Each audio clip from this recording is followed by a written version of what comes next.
Vice Chairman, sir. Beg your pardon? 8 o'clock. Sorry.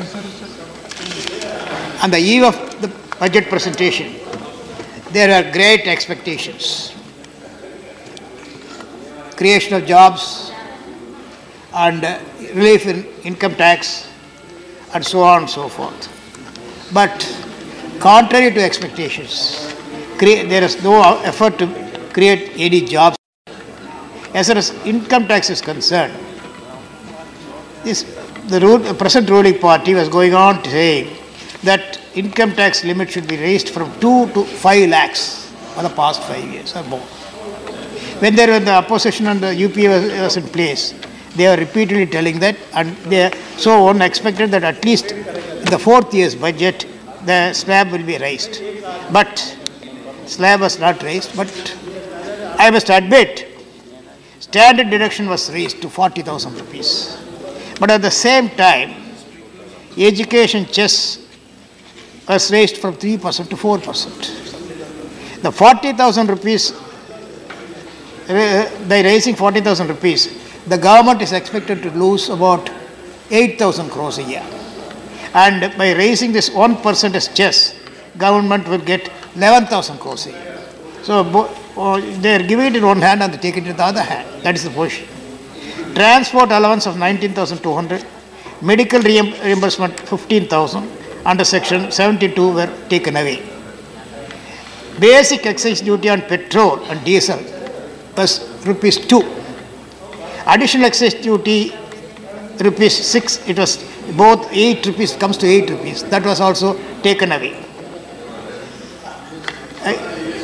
They gave a relief, but now they just chess. Return of the long-term capital gains tax. That's a dreaded one. That has also come. But anyway, I will have to mention certain other things. The Honorable President has mentioned the impact of the Pradhan Mantri Gram Sevak Yojana has made in connecting the rural villages by roads. Ensuring road connectivity is the first step for network connectivity, and other things will follow. So definitely it is to be welcomed. The scheme must be welcomed, and it must be carried out in the proper way. The GST Council has been responding positively with regard to the new suggestions of changes in the GST rates.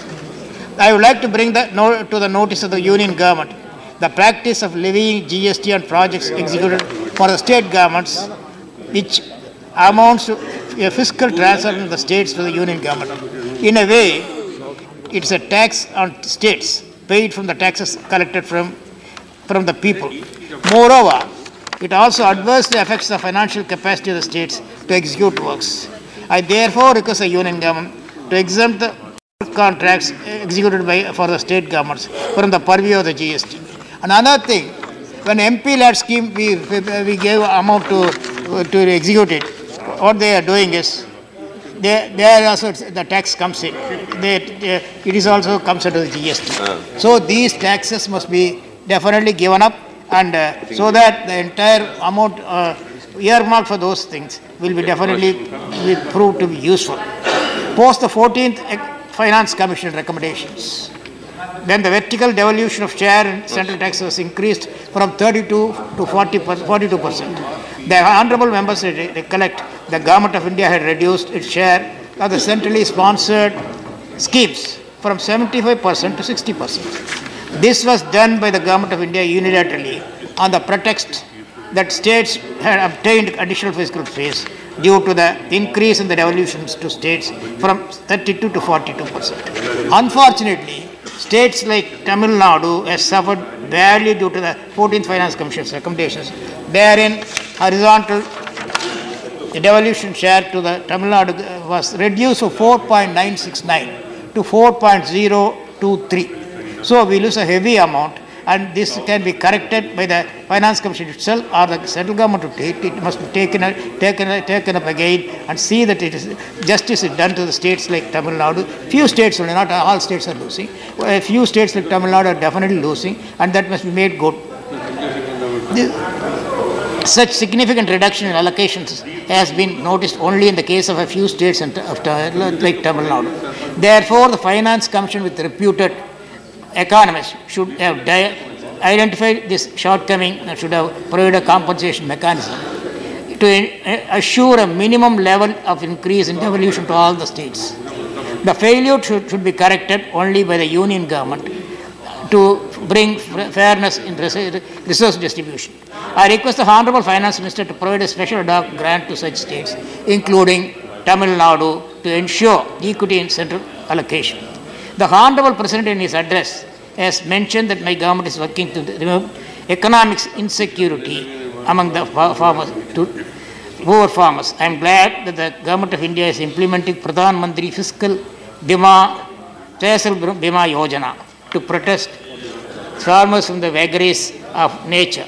I am sure that the state of Tamil Nadu will proactively work in meeting the objectives of the Government of India. However, I wish to inform the House. The Government of India has reduced budgetary allocations in some very important schemes like Vikas Yojana, when agriculture is a mainstay of the country.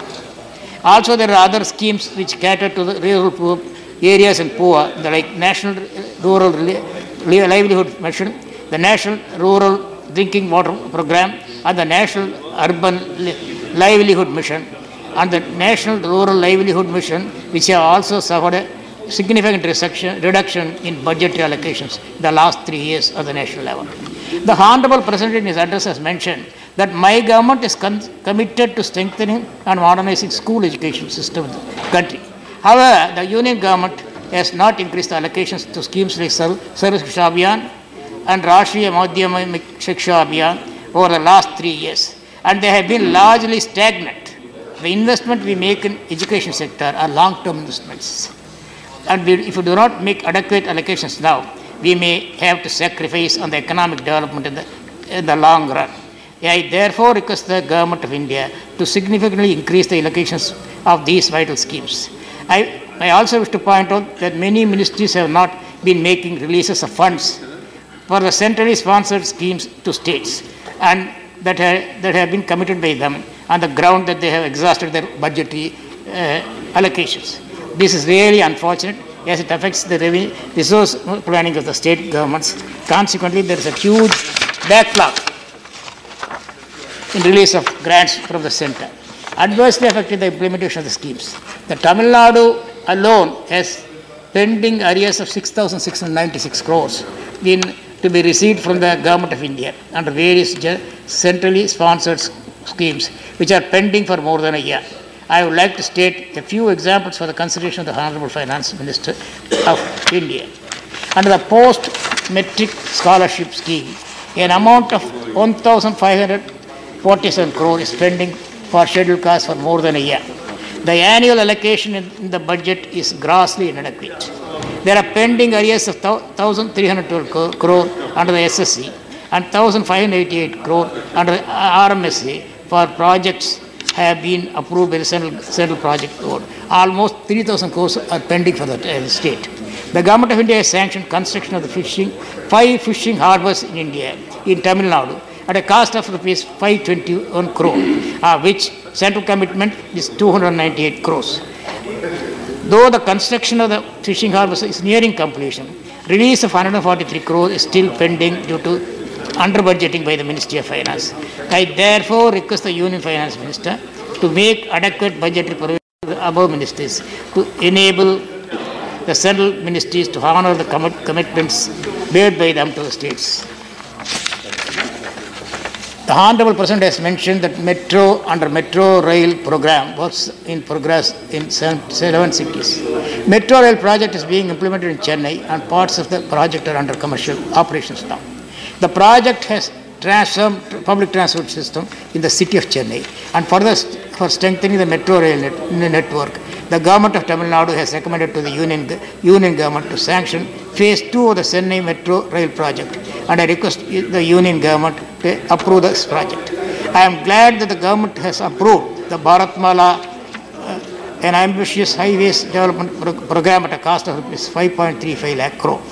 I come to understand that projects for a cost of 40,000 crore have been approved under this key program in Tamil Nadu, including 3 new elevated corridors in Chennai and the Chennai-Bengaluru Expressway.